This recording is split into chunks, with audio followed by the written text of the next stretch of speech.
Hello friends, Heidi here from Rain Country. God is good all the time. And I'm here today to answer a question that I get probably more than any other question. Sometimes it's worded in the form of a statement rather than a question. And I might cover a few other things while I'm sitting here in front of another section of my West End herb garden.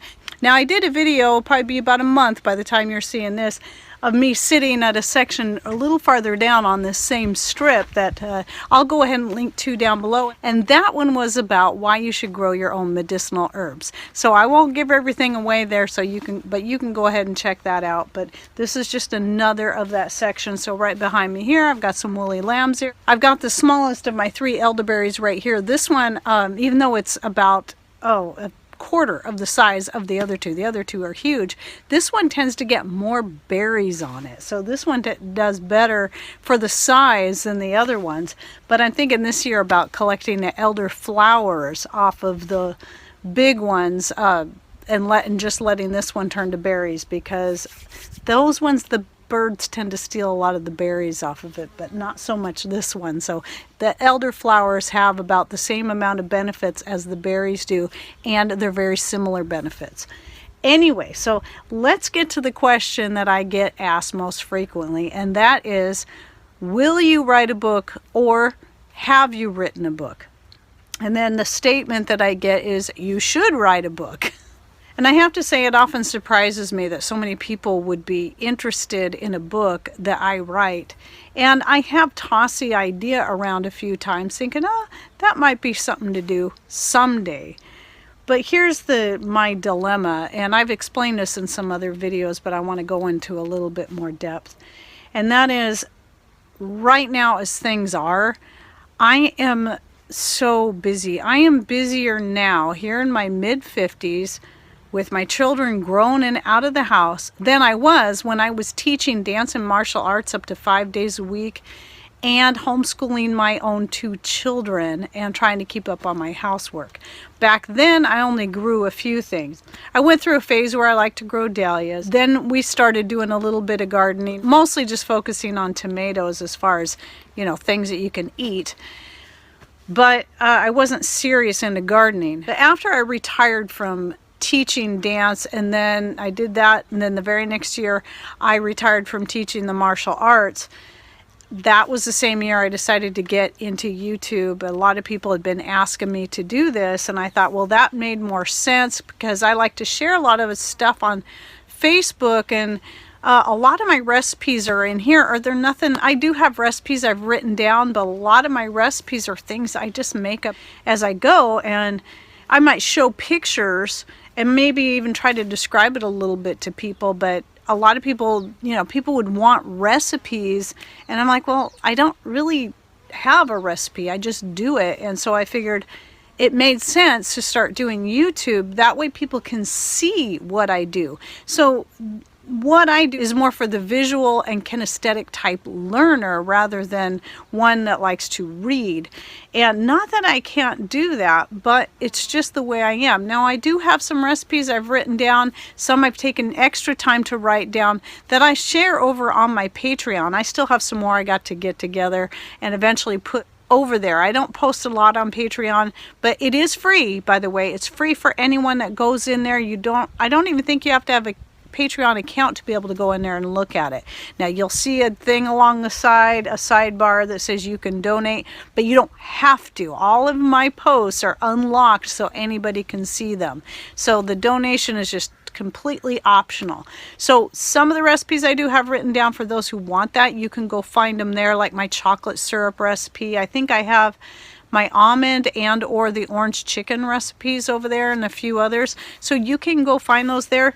The main thing when it comes to a book, besides the fact that I don't have all my recipes written down and I make things up as I go, for me to take the time to write a book. Yes, I do understand the concept of writing a little bit here and writing a little bit there. I do try to take a day off every week, but it's impossible for me to take a day completely off because I have too much to do. YouTube on its own, the way it stands right now, is a full-time job just by itself.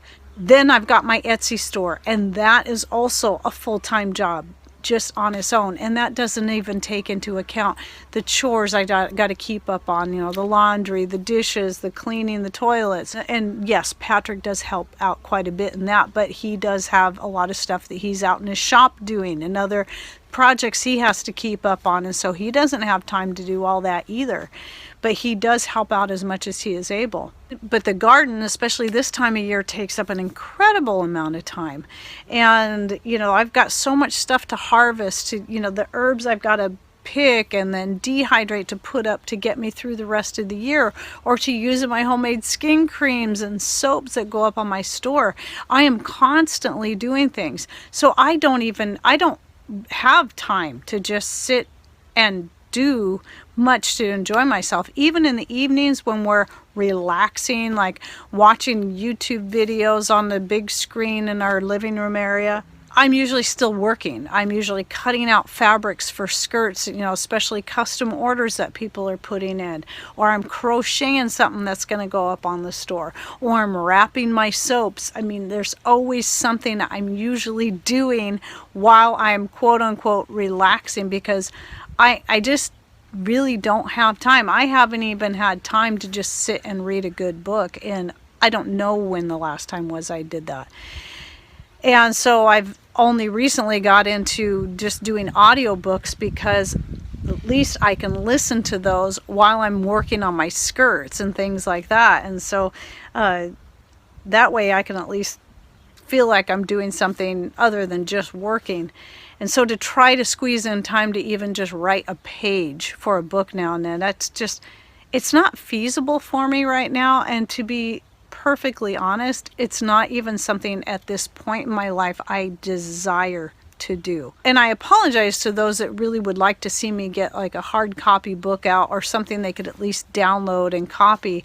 But I will try to work more on getting some written recipes put up on Patreon that you can go over there for free and just copy and paste it into your own document, and then you'll have it that way, and then print it off for a hard copy. That's going to be the best I can do until something changes.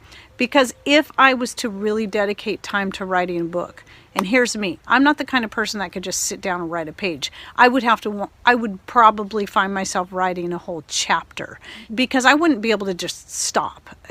I want to be able to focus more on it and get it done. And so in order for something like that to happen, something else in my life would have to go. Because as it stands right now, I'm so busy. It's come to a point where it's almost a constant state of stress that I am just trying to keep up on everything. So I'm realizing something's going to have to go. And it might be something like just cutting my YouTube videos back to 3 or 4 a week instead of 5 a week. I can't get rid of the garden because that's really important for my food and for my medicine. It's part of being self-sufficient. So obviously I have to do that. I've also considered cutting back on certain things that I sell in the store. For example, I've considered maybe not doing the soaps and the lip balm anymore. Keep selling the skin cream and the skirts and the aprons, but maybe cutting back on some of the other things that I offer on the store. Seeds I'll definitely keep selling on there. At any rate, something would have to go, and I haven't decided right now what it is I'm going to cut back on. I'm just kind of waiting and praying about it. But yeah, in order to take the time to write a book, one of these things would have to go entirely.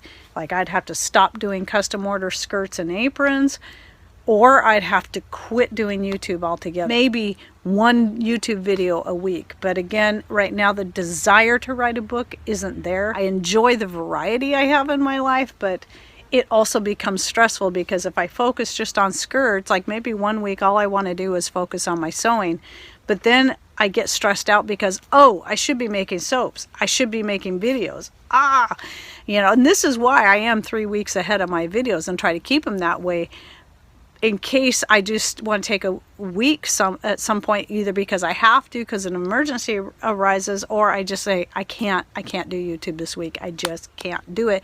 Then I can just take that week off and focus on stuff on my store, or just focus on my garden. And so anyway, that's where I'm at right now, trying to keep open to what the Lord's leading on any of this. I've been praying about it a lot. It's like, Lord, what should I be cutting back on? Because I know right now as it is, I have too many irons in the fire. and adding a book on top of that would just be, it would be way more than I could handle. So those of you that pray, I really would covet your prayers on any of this, that the Lord just keep guiding me and leading me where it is He wants me to do. I mean, if it means giving up YouTube, then, well, that's going to have to be the thing. But right now, I've got a broader audience with the YouTube than I would on a book at this point. And maybe at some point He will lead me into writing a book. I don't see that happening yet. It might be a while before we get there. But don't give up. It may happen someday. Anyway, before I close this video, one last thing I wanted to do was I wanted to show this really cute card. I could tell it had to be handmade, because it's got a lot of 3D stuff. It's got the lace on it, and it was someone from Washington State, from this side of Washington State. One thing a lot of people don't understand that do not live in Washington State is that Washington State has two sides. One side is very wet. The climate is completely different than the other side, and I talked about this in the video where I talked about basically my life story, and I'll link to that down below if you're interested. But yes, there's two sides. I grew up on the dry side. I now live in the wet side. So the way people garden on the dry side, on the east side of the mountain range, is very different than what we can grow and do here. And so anyway, this person is from the Seattle area. So they just sent me this really nice card thanking me for the garden advice, because it's really hard to find garden advice in a place that gets so much rain. And we actually get 3 times the amount of rain that Seattle gets. So anyway, I just wanted to take a chance here to say thank you for the card. It's beautiful. I appreciate it. We don't always get out. Sometimes weeks can go by before we get to the post office. So if people are sending stuff snail mail, just be patient. It might be a while before I get there, but I do get your cards. I do appreciate them. And then, of course, if it's a video like this that's going to publish a month after I shoot it, it might be a month before you see this. But anyway, thank you, Angel, for the beautiful card, and I just really appreciate it. It's things like these and the really nice comments I get on Facebook, on Patreon, and here on YouTube that really keep me motivated and inspired to keep doing what I'm doing. A lot of times those comments come in just at the right time. I just kind of feel like maybe it's just time that I throw in the towel, and then somebody comes in and says, please keep doing what you're doing. Oh, thank you so much, you've helped me. That means probably more than you realize, and I appreciate it, and it does keep me going. I feel like oftentimes when that comes in just in time, that it's just the Lord reminding me that I need to keep going, and that I need to just rely on Him and let Him be my strength. Okay, well, I hope you enjoyed this video, and that answers the question on the book, and at least next time somebody asks it, I'll link them back to this video. All right, thanks for watching. Take care, and God bless.